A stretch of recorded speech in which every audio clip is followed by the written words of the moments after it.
Hello friends, doctor अंकित पाटीदार। आज हम बात करते हैं डायबिटिक गैस्ट्रोपेरेसिस के बारे में। ये डायबिटीज का एक क्रोनिक कॉम्प्लिकेशन है। तो किसी पेशेंट को अगर डायबिटीज है, वो अनकंट्रोलेबल है और समय के साथ कंट्रोल नहीं हो पा रही है, और उसके साथ में क्या है कि कुछ टाइम बाद में कॉम्प्लिकेशंस आने लग जाते हैं, जैसे पेट संबंधित जीआईटी गैस्ट्रोपेरेसिस की कंडीशन बनने लग जाती है। तो उसमें ऐसा होता है कि नॉर्मल जो मूवमेंट होता है मसल्स का, जो स्टमक के मसल रहते हैं उनका नॉर्मल मूवमेंट होता है। तो उसमें क्या है कि स्ट्रॉन्ग कॉन्ट्रैक्शन रहता है, तो उसकी वजह से डाइजेस्टिव ट्रैक्ट में खाना अच्छी तरह से पच जाता है। गैस, एसिडिटी और पेट दर्द वगैरह की समस्या नहीं होती। बाकी क्या है कि गैस्ट्रोपेरेसिस में ये कंडीशन बनती है कि मोटेलिटी रहती है। जो गैस्ट्रोपेरेसिस की कंडीशन रहती है उसमें मोटेलिटी स्लो डाउन हो जाती है और स्टमक को खाली होने में टाइम लगता है। उसकी वजह से क्या है कि गैस बनती है, एसिडिटी बनती है, पेट दर्द होता है, पेट फूलने लग जाता है। तो ये समस्याएं पेशेंट को बहुत ज़्यादा परेशान करती है। इसमें पेशेंट को रात भर नींद नहीं आती है, बेचैन रहना और बार बार टॉयलेट जाना। उसकी वजह से क्या है कि टॉयलेट भी पूरी तरह से कंप्लीट नहीं हो पाता है, तो उसमें समस्याएं आ जाती है।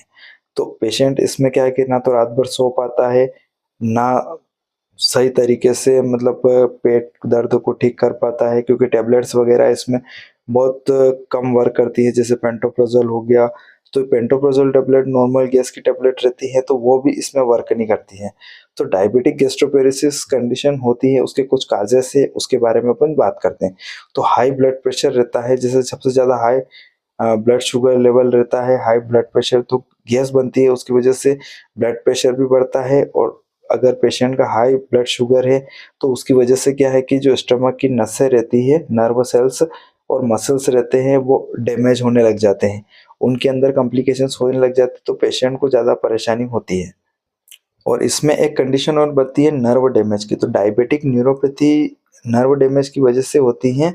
तो उसमें क्या है कि स्टमक के जो मसल रहते हैं, जो ब्रेन से कनेक्ट रहते हैं, जो गट माइंड का जो कनेक्शन रहता है, वो भी डिस्टर्ब हो जाता है। उसकी वजह से क्या है कि माइंड को सिग्नल्स भेजता है स्टमक को कि कोई भी एक्टिविटी करना है, जैसे कोई एसिड सेक्रेशन करना है, फूड में मतलब डाइजेस्टिव सिस्टम कॉन्ट्रैक्टिबिलिटी इंक्रीज करना है, तो वो चीज़ें समय पे नहीं हो पाती है। तो नर्व डैमेज की वजह से भी प्रॉब्लम होती है इसमें।